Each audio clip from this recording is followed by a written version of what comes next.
Victoria? What the hell happened? Victoria, where are the children? They're safe. It's Amanda Clark's blood. She fell. On our property? You better hope it's not serious. It's very serious, no matter what her fate. Just before the accident, she confronted me with some old login sheets from her mother's hospital. She's very close to figuring out that I hand-delivered Kara to Gordon Murphy. How could she have stumbled upon that? She couldn't have. Not without help.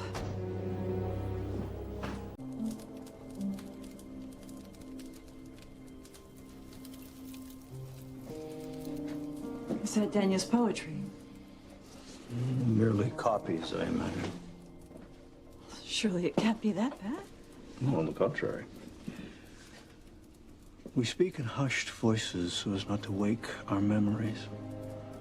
The things we've done, the things we'll continue to do for fear of breaking the cycle. How fierce we were when we were young. When we were unafraid of coming unhinged. It's for his own good, really.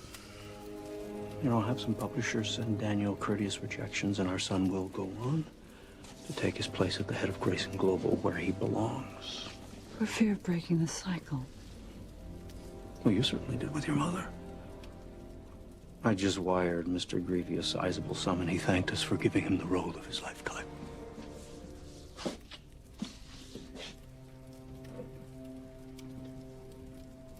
Was it worth it? Staging their run-in on the cruise and orchestrating your mother's demise? Has the darkness finally been lifted? Ask me tomorrow. Well, there's a nice touch. Trotting Ashley out, considering Salvador's penchant for exotic women. I would think he'd have better self-preservation instincts, seeing as his wife holds his fortune. Conrad. We need to discuss your son's future. No, we don't. Daniel's of no concern to you.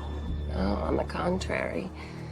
As the changing of the guard at Grayson Global appears imminent, your usefulness to us seems to have run its course. Why, you listen to me. I have no intention of relinquishing control of my company. You deal with me and only me. You leave my son out of this. In the unlikely event the vote swings your way, we're willing to reconsider, but be warned. If you attempt to alert Daniel in any way to our resurgent relationship, your son will be removed from the equation permanently. Hello, Victoria.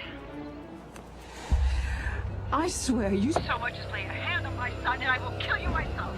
Understand? Hello?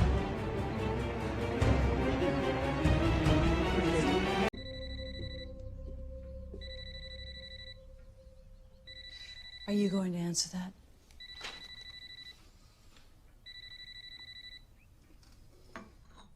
Need I remind you that Daniel is having his coffee in your former office right now? It's an office he's vastly unprepared for. Why do you think the phone keeps ringing? The investors are probably in a panic. They're not the only ones. The longer Daniel remains in power, the more likely the initiative is to use him the way they used us all those years ago. Daniel's shortcomings will soon readily become apparent, and they will just move on. How can you be so glib? Because Daniel refuses to listen to either one of us, and short of telling him the truth and sealing his doom, we've done everything we could to try and get through to him.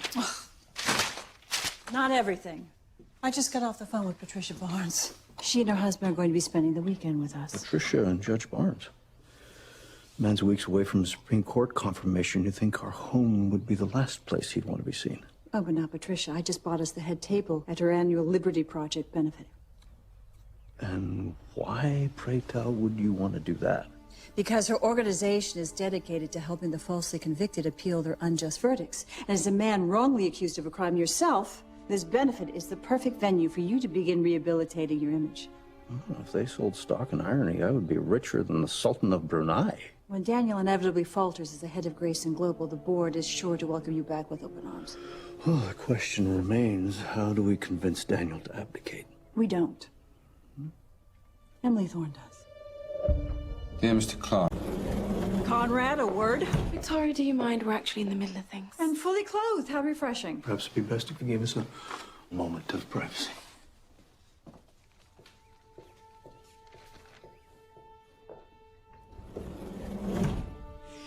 I need a copy of every transaction you ever made on behalf of the initiative in the 90s, the same ones that the government used to convict David Clark.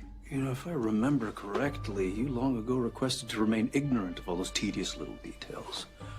Would you care to explain the about-face? I overheard a phone conversation between Daniel and Helen Crowley, and I think that... it's begun. Yes. And if he follows their orders... He'll be culpable of whatever catastrophe they're about to unleash. Now, unfortunately, my son no longer listens to me, let alone trusts a word I have to say. But faced with hard evidence, perhaps he can be convinced. Now, do you have the documents or not? You're mistaken. And for the pièce de résistance, the true heart and soul of our family home, my ever-beauteous better half, Victoria. Conrad, what is this? Well, the full access tour for the Nightline audience. Would you mind if we take a few minutes before Miss Chang's arrival? That's great. Let's move it. No. Before you turn me to stone with that look, you left me with little choice, my dear. And you have left me with a little bit of a migraine. I expect you to convey that to Miss Chang. Victoria, I'm sorry for the ambush, but I implore you, would you do this for me? My God, you really do want this. Oh, second only to how much I've always wanted you. Well, you can only have one of those. Never fear, Conrad. I'll assist you in your rise to power.